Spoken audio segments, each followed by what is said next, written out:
E se eu te dissesse que o jogo no YouTube virou? E virou a favor dos canais pequenos? Pois é, uma mudança silenciosa, mas muito poderosa no algoritmo está reescrevendo as regras do jogo. E isso está criando uma oportunidade que a gente não via há anos. Hoje a gente vai decifrar esse novo código. Então, o nosso papo hoje vai ser o seguinte. Primeiro, a gente vai entender que mudança é essa que está chacoalhando a plataforma. Depois, vamos sacar por que o próprio YouTube está fazendo isso. Aí a gente entra no que interessa.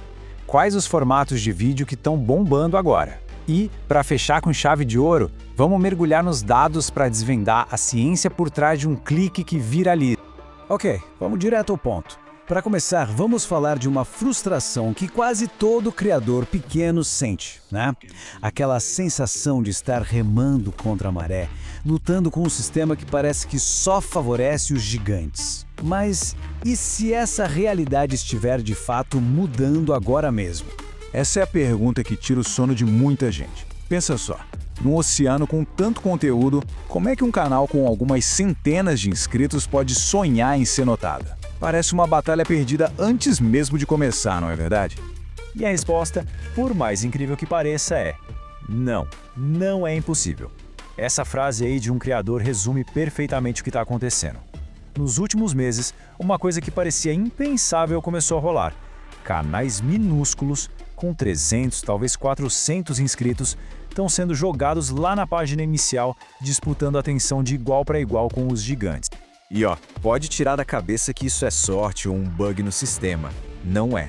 Essa mudança é intencional. O YouTube está recalibrando as engrenagens para dar uma chance de verdade para novas vozes.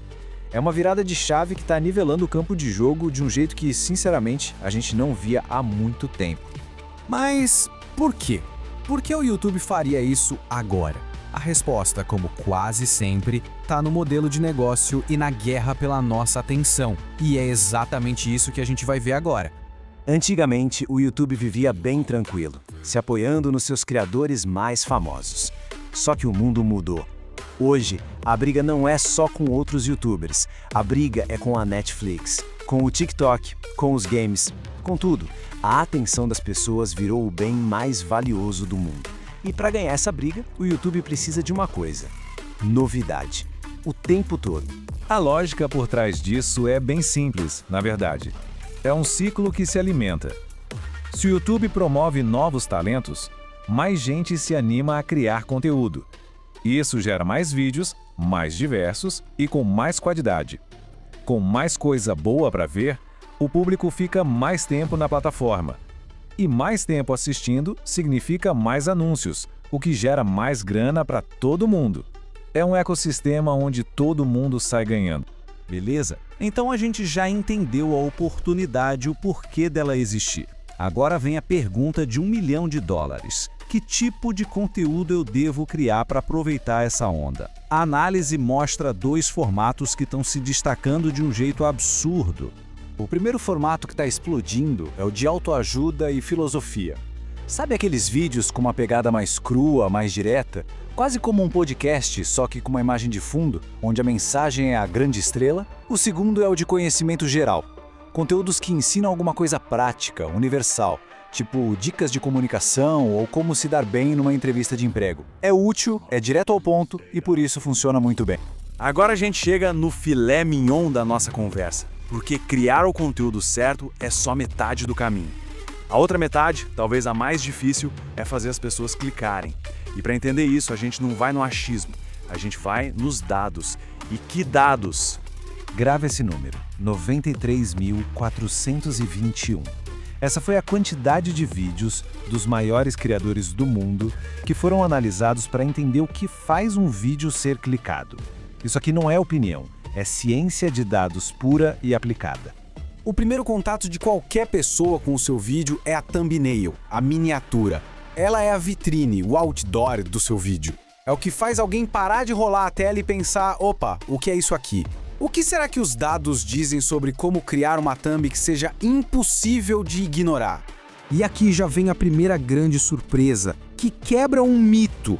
Embora a maioria, quase 60%, use texto nas thumbnails, uma galera enorme, mais de 40%, não usa texto nenhum, a imagem fala por si só. Isso mostra que não tem uma regra de ouro e que uma imagem poderosa sozinha pode funcionar e muito.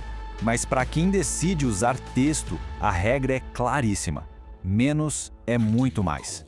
A esmagadora maioria dos vídeos de sucesso usa de 1 a 3 palavras na thumbnail. O segredo é o impacto imediato, é um soco no olho.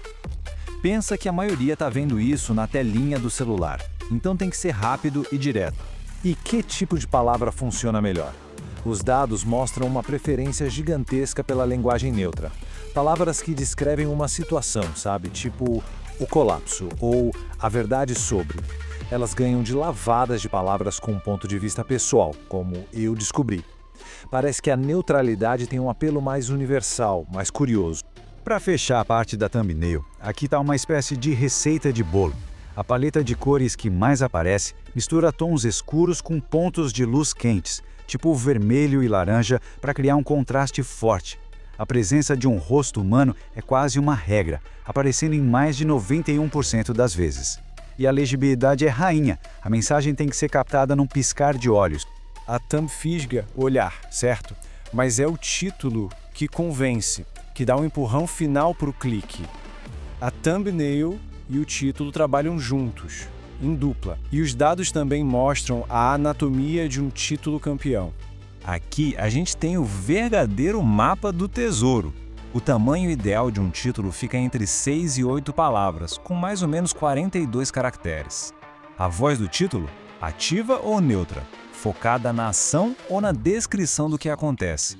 E um detalhe que pode surpreender muita gente: profissionalismo em primeiro lugar. Mais de 93% dos grandes canais não usam emojis nos títulos. E olha só, o mesmo padrão das thumbnails se repete aqui. A linguagem neutra domina, usada em quase 70% dos títulos. Mas atenção, isso não quer dizer para nunca usar a primeira pessoa. Ela ainda é uma estratégia poderosa, usada em 27% das vezes e funciona super bem para vídeos onde a narrativa pessoal é o mais importante. E sobre a formatação do texto. O jeito mais comum de escrever o título é o que chamam de title case. É aquele formato em que a primeira letra de cada palavra importante fica em maiúscula, isso dá uma aparência mais limpa, mais profissional e é a preferência de quase 60% dos canais de topo. Certo, a gente passou pelo algoritmo, pelos formatos de vídeo, mergulhou nos dados de miniaturas e títulos. Depois de tudo isso, o que a gente tira de lição? Qual é a grande sacada para quem está buscando crescer na plataforma hoje? A conclusão é muito clara. A porta está mais aberta do que esteve em muito tempo. O YouTube está ativamente procurando por novas vozes. O sucesso deixou de ser um grande mistério e virou quase uma fórmula. É a combinação de um formato de conteúdo que está em alta com uma embalagem, thumbnail e título criada não no achismo, mas com base em dados. E para a gente fechar, fica uma reflexão muito importante. Essa nova chance de aparecer, essa visibilidade, traz junto uma responsabilidade enorme. Porque hoje, no ambiente viral em que a gente vive, leva-se anos para construir uma reputação, mas basta um único vídeo para jogar tudo fora. É um lembrete valioso para a gente navegar nessa nova era de oportunidades no YouTube.